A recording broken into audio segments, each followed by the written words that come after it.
दीपावली में अब महज कुछ दिनों का ही वक्त बचा है और इसके चलते बाजारों में रौनक बढ़नी शुरू हो गई है। ऐसे में आगामी दीपावली और राज्य स्थापना दिवस की तैयारियों को लेकर मुख्यमंत्री पुष्कर सिंह धामी ने शासन के अधिकारियों के साथ बड़ी बैठक की। बैठक के दौरान सीएम ने अधिकारियों को जरूरी दिशा निर्देश दिए कि आगामी दीपावली और राज्य स्थापना दिवस के मद्देनजर प्रदेश भर में स्वच्छता, सुरक्षा, स्वास्थ्य, यातायात की बेहतर व्यवस्थाएं की जाए।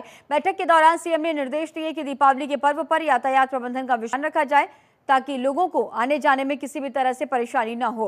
अग्निशमन विभाग की ओर से दीपावली पर आगजनी की घटनाओं से बचाव के लिए अग्निशमन वाहनों की पर्याप्त व्यवस्था की जाए। साथ ही स्वास्थ्य विभाग को सभी आपातकालीन व्यवस्था रखने के साथ ही बर्न यूनिट को 24 घंटे संचालित करने के निर्देश भी दिए गए। सीएम ने त्योहारों में खाद्य पदार्थों में मिलावटखोरी को रोकने के लिए खाद्य पदार्थों की नियमित सैंपलिंग करने के भी निर्देश दिए। सीएम ने कहा कि खाद्य पदार्थों में मिलावट, थूकने की घटनाओं और गुणवत्ता में कमी पाए जाने पर संबंधितों के खिलाफ सख्त से सख्त कार्रवाई की जाए।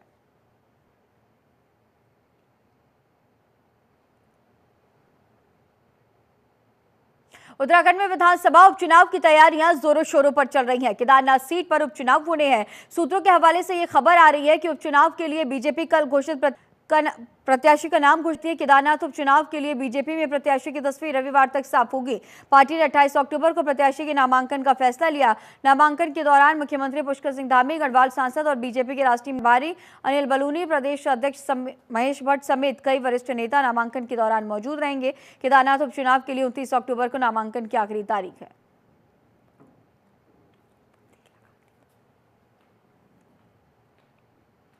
उत्तराखंड के उत्तरकाशी में कथित तौर पर सरकारी जमीन पर बने मस्जिद को हटाने की मांग को लेकर हिंदू संगठन की ओर से निकाली गई विरोध रैली में बवाल का मामला गर्मा। के मामले में 200 से अधिक लोगों के खिलाफ मुकदमा दर्ज किया गया है। सभी के खिलाफ सुरक्षा में तैनात पुलिसकर्मियों से गाली गलौज, धक्का मुक्की और अभद्रता करना, चोट पहुंचाना, पुलिस बैरियर और रस्सी को क्षतिग्रस्त करना, धार्मिक भावना भड़काने सहित अन्य नुकसान पहुंचाने और शांति व्यवस्था भंग के आरोप में मुकदमा दर्ज हुआ। साथ ही प्रशासन ने भी शहर में धारा 163 लगा रखी है।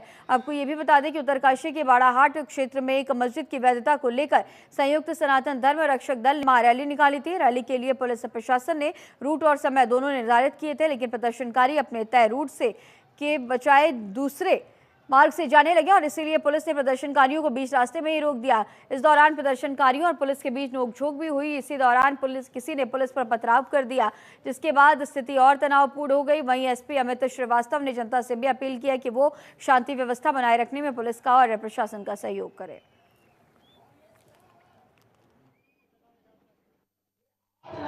सनातन धर्म रक्षक संघ द्वारा एक रैली का आयोजन किया गया था। इस रैली में उनको सशर्त परमिशन प्रशासन द्वारा दी गई थी। उसमें इनका रूट डिसाइडेड था, समय भी डिसाइडेड था। तो वो उस रूट से न जा करके दूसरे रूट से जाने के लिए बैरियर पर काफी देर तक हुज्जत करते रहे। उसमें पेशेंटली उनको रोका। कुछ उसी प्रदर्शनकारियों में से कुछ लोगों ने पत्थरबाजी शुरू कर दी, जिसपे फिर हल्का बल प्रयोग करके उनको वहां से तितर-बितर करना पड़ा। इसमें हमारे कुछ पुलिसकर्मी जो घायल हुए हैं, कुल 8 पुलिसकर्मियों को चोटें आई हैं।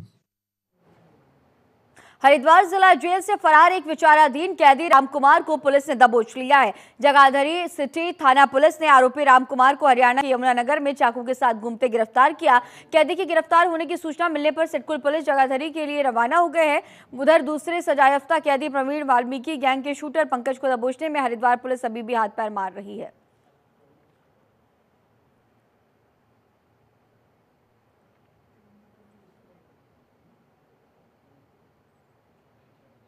उत्तराखंड में आम आदमी पार्टी को बड़ा झटका लगा। पार्टी के प्रदेश उपाध्यक्ष नरेश शर्मा ने पार्टी छोड़ दी है।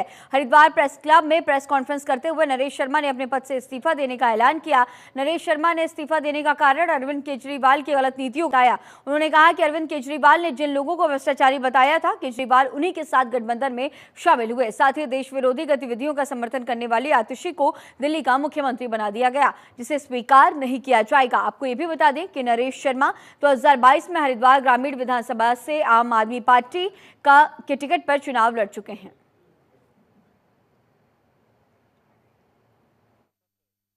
मैंने 2022 में आम आदमी पार्टी ज्वाइन करी थी और हरिद्वार ग्रामीण विधानसभा से मैंने चुनाव भी लड़ा, प्रदेश उपाध्यक्ष रहा। लेकिन सरकार जो केजरीवाल की जो नीतियाँ खराब नीति हैं, उसको देखते हुए आज मैंने आम आदमी पार्टी से सभी पदों से इस्तीफा दे दिया। उसमें 100 लोगों के लगभग नाम उन्होंने जारी किए थे कि भाई ये लोग भ्रष्टाचार हैं। भ्रष्टाचार करते हैं और भ्रष्टाचारी लोग हैं। आज उन्हीं की गोद में बैठे, उसी इंडिया गठबंधन में केजरीवाल बैठे हुए। काबिड नगरी रामनगर विधानसभा में ऊर्जा निगम द्वारा स्मार्ट मीटर लगाने की प्रक्रिया शुरू हो गई है। ऊर्जा निगमों ने बिजली घरों के 11 केबी फीडर पर स्मार्ट मीटर लगाने और इसके बाद डीटीआर पर स्मार्ट मीटर आती उपभोक्ता के यहां स्मार्ट मीटर लगाने का काम शुरू किया जाएगा। आपको ये भी बता दें कि सर्वे का काम सुचारू है। उपभोक्ता के यहाँ स्मार्ट मीटर निःशुल्क लगाए जाएंगे। स्मार्ट मीटर लगने के बाद बिलिंग से संबंधित सभी समस्याओं से राहत मिलेगी। तकरीबन ऊर्जा विभाग द्वारा रामनगर डिवीजन के अंतर्गत जल्द ही 50,000 उपभोक्ता के घरों में स्मार्ट मीटर लगाए जाने हैं। डीटीआर पे लगाए जाएंगे और डीटीआर के बाद ये मीटर जो है उपभोक्ताओं के घरों पर लगेंगे। देखिए, स्मार्ट मीटर लगने से जितनी भी बिल से संबंधित जो भी समस्याएं उपभोक्ताओं को होती थी उससे निजात मिलेगी। जैसे कि बिल आरडीएफ आ जाना, आईडीएफ आ जाना, रीडिंग का ज़्यादा आ जाना, बिल नहीं मिलना, बिल जुड़ के आ जाना, ये सारी समस्याओं का जो है स्मार्ट मीटर लगने के बाद। अल्मोड़ा जिले के विकासखंड बिकियासैड में अधिवक्ता कार्यालय में अधिवक्ता अशोक जोशी निर्धन पर अधिवक्ता संघ ने पदाधिकारियों ने 2 मिनट का मौन रखकर उनकी आत्मा की शांति के लिए भगवान से प्रार्थना की और श्रद्धांजलि अर्पित की है। साथ ही कहा कि उनके व्यवहार और कार्यशैली को कभी भुलाया नहीं जा सकता। तो ये श्रद्धांजलि अर्पित की गई है। युवा अधिवक्ता अशोक जोशी के निधन होने पर अधिवक्ता संघ की तरफ से श्रद्धांजलि अर्पित की गई। अधिवक्ता अशोक जोशी का निधन हुआ है, जिसके बाद अधिवक्ता संघ ने शोक व्यक्त किया।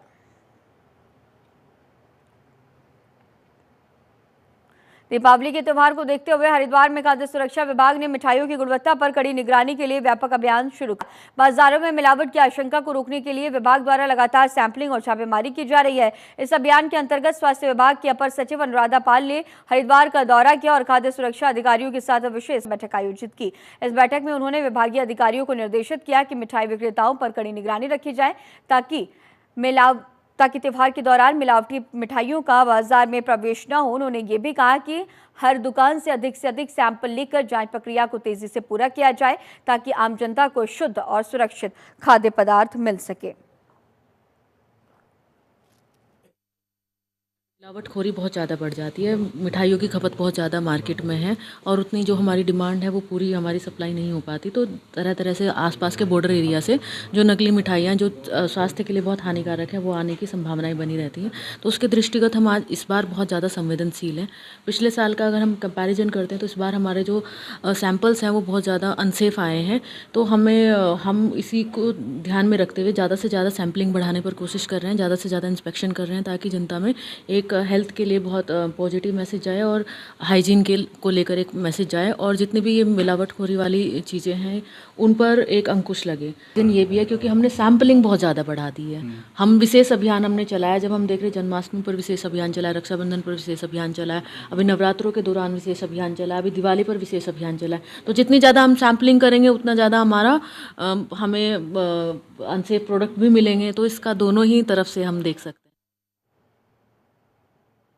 आगामी त्योहारों को लेकर बाजारों में भीड़ हो सकती है, जिसे लेकर हरिद्वार पुलिस ने यातायात प्लान लागू कर दिया। दिवाली के बाद भी यातायात प्लान लागू रहेगा। हरिद्वार एसएसपी प्रमेंद्र सिंह डोभाल ने यातायात प्लान को पूरी तरह से लागू कराने के निर्देश दिए। इसके लिए यातायात पुलिस के साथ ही थाने कोतवाली की पुलिस को भी मुस्तैदी बरतने की हिदायत दी गई है।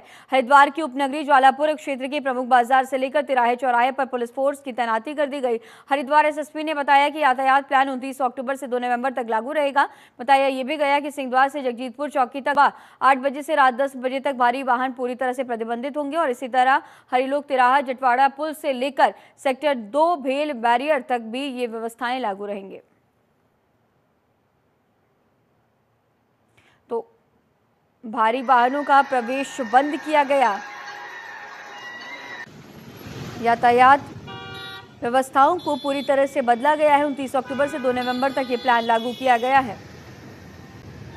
तिराहे चौराहे पर पुलिस फोर्स की तैनाती की गई है। बड़ी संख्या में पुलिस फोर्स तैनात रहेंगे।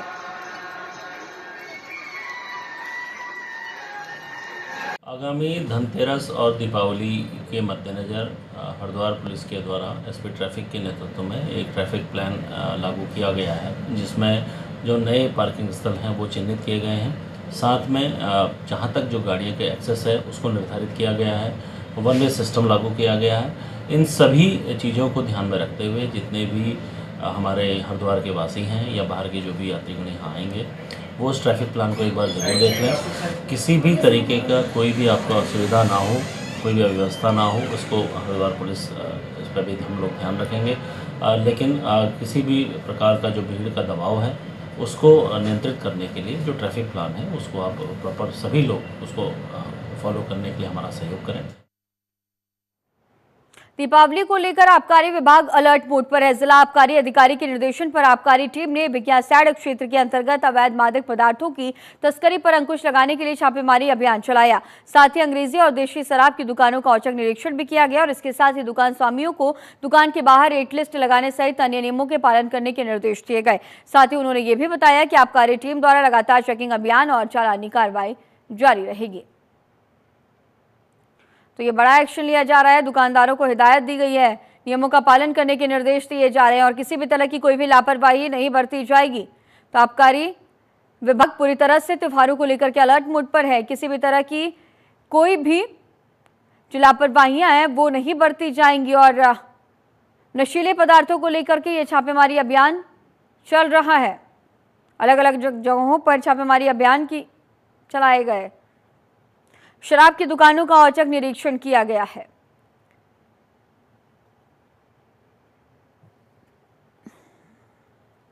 दुकानदारों को हिदायत दी गई है, नियमों का पालन करने की बात कही गई। त्योहारों को लेकर आबकारी विभाग मोड पर है। आने वाले दिनों में दीपावली से लेकर के भाई दूज और छठ पूजा, बाकी बहुत सारे त्योहार और इन्हें लेकर के पूरी तरह से प्रशासनिक अमला, आबकारी विभाग पूरी तरह से अलर्ट मोड पर और किसी भी तरह की कोई भी लापरवाही नहीं बरती जाएगी। खुद अधिकारियों की बड़ी बैठक हुई है और इस बैठक में जरूरी दिशा निर्देश दिए गए। तो महोदय के दिशा निर्देशन में आबकारी विभाग द्वारा जो 21 तारीख से 4 तारीख तक जो है नवंबर तक दीपावली को पक्ष में जो है प्रवर्तन कार्य चल रहा है।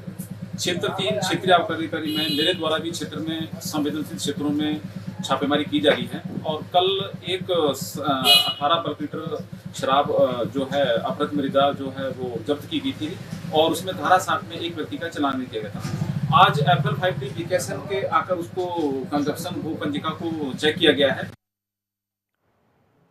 और चलिए आगे बढ़ते हैं, जहां सोशल मीडिया पर लाइक्स और कमेंट्स पाने के लिए फोटो और सेल्फी लेना एक महिला को इस कदर भारी पड़ गया कि उसकी जान पर बन आई। ताजा मामला हरिद्वार के मनसा देवी क्षेत्र का है, जहां सेल्फी लेने के चक्कर में एक महिला अचानक मनसा देवी की पहाड़ी से नीचे गिर गई। करीब 70 मीटर ऊंचाई से गिरने के बाद महिला गंभीर रूप से घायल भी हो गई है। सूचना मिलते ही हरिद्वार पुलिस तुरंत घटनास्थल पर पहुंची और घायल महिला को एम्बुलेंस की मदद से अस्पताल में पहुंचाया गया।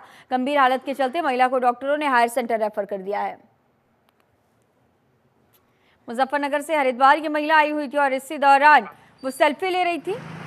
मनसा देवी क्षेत्र के पास में यह हादसा हुआ। परिवार के साथ दर्शन करने आई थी और जिसके बाद ये बड़ा हादसा, एम्बुलेंस से उसे अस्पताल पहुंचाया गया, जिसके बाद अस्पताल प्रबंधन ने हायर सेंटर रेफर कर दिया।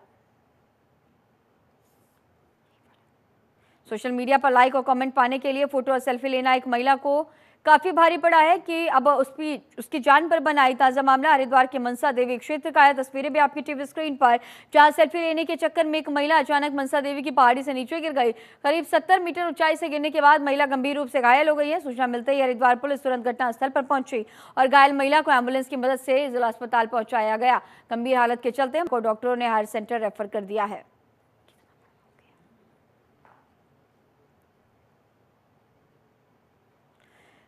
और चलिए आगे बढ़ेंगे, अगली खबर का रुख करेंगे, जहां काशीपुर में मकान बेचने के नाम पर एक महिला ने कई महिलाओं के साथ ठगी की है। इतना ही नहीं, इस महिला ने कई लोगों से मोटी रकम वसूली। अब जिसकी शिकायत महिलाओं ने काशीपुर कोतवाली में की। शिकायत के बाद अब पुलिस जांच में जुट गई है। रजिस्ट्री बैनामे को कहते हैं तो जान से मारने की धमकियां दी जाती हैं। इतना ही नहीं, षड्यंत्र करके इस महिला ने अपने जाल में कई लोगों को फंसाकर लाखों रुपए की ठगी की। क्षेत्र की पीड़ित महिलाएं दर दर की ठोकरें खाने के लिए बाद काशीपुर पुलिस से रिपोर्ट दर्ज करने की मांग कर रही हैं ताकि ताकि उन्हें न्याय मिल सके और अब ना ही बैनामा रजिस्ट्री हो रही है और ना ही ठगी करने वाली महिला रकम वापस कर रही है। कई महिलाओं को निशाना बनाया गया है।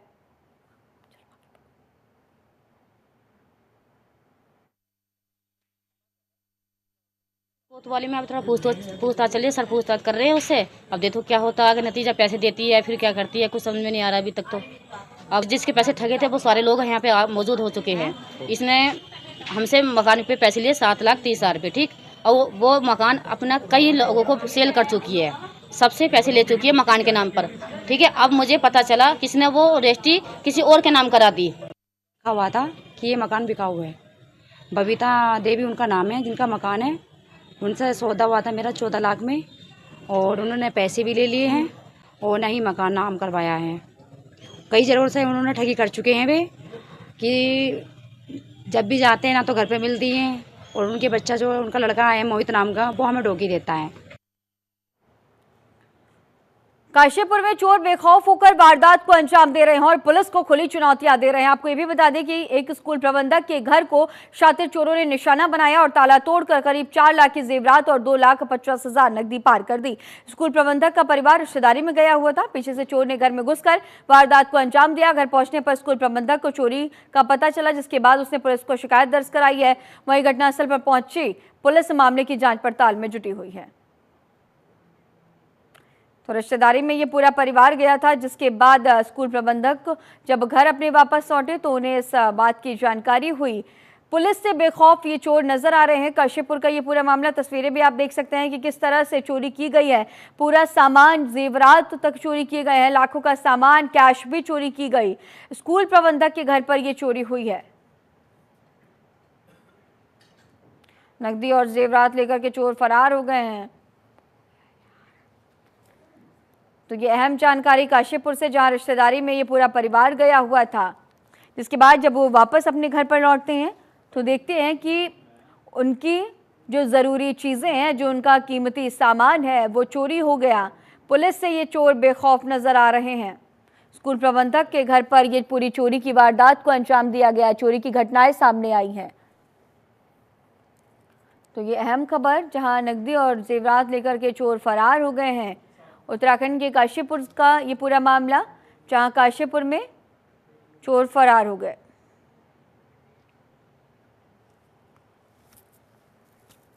सवार अपने ससुराल गया हुआ था रामपुर। जब वहाँ से मेरे भाई का फ़ोन आया, उन्होंने कहा कि आपके घर में ताला टूटा हुआ है। जब मैंने कहा घर के अंदर घुस के देखिए तो घर का सारा सामान बिखरा हुआ था। और जब उन्होंने मुझे बुलाया कि आप आन के बताइए क्या क्या हुआ, तो जब मैंने घर में आन के देखा तो मेरी बीवी के जेवर और मेरे 2.5 लाख रुपए और मेरे छोटे भाई के जेब में थे पैसे, निकाल के 25,000 रुपये ले गया। अपराधी पकड़ा जाए और हमारा सामान हमें दिया जाए और वो उसको सजा। तो ये पूरा परिवार अपने रिश्तेदारी में गया हुआ था और जिसके बाद ये जानकारी सामने आई, पुलिस से ये चोर बेखौफ नजर आ रहे हैं। चोरी की वारदात को अंजाम दिया गया। स्कूल प्रबंधक के घर पर चोरी हुई है।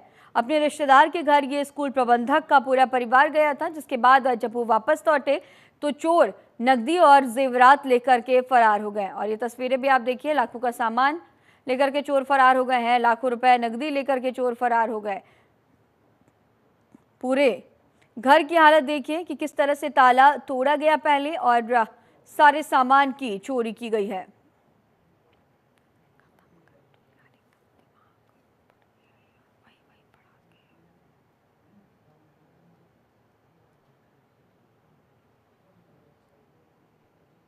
हरिद्वार में नकली शराब के अवैध कारोबार का पर्दाफाश करते हुए पुलिस ने बड़ी सफलता हासिल की। रानीपुर कोतवाली पुलिस ने छापेमारी के दौरान 80 लीटर कच्ची शराब और 400 लीटर अल्कोहलिक केमिकल जब्त किया, जिससे नकली शराब तैयार करने के लिए इस्तेमाल किया जा रहा था। इस कार्रवाई में एक आरोपी को गिरफ्तार किया गया, जबकि उसके अन्य साथी फरार होने में सफल रहे हैं। तो 80 लीटर कच्ची शराब की जब्ती हुई है। एक आरोपी गिरफ्तार हुआ है, वहीं कई फरार चल रहे हैं। पुलिस फरार आरोपियों की तलाश में जुटी हुई है। हरिद्वार पुलिस की यह बड़ी कार्रवाई, बड़ा एक्शन।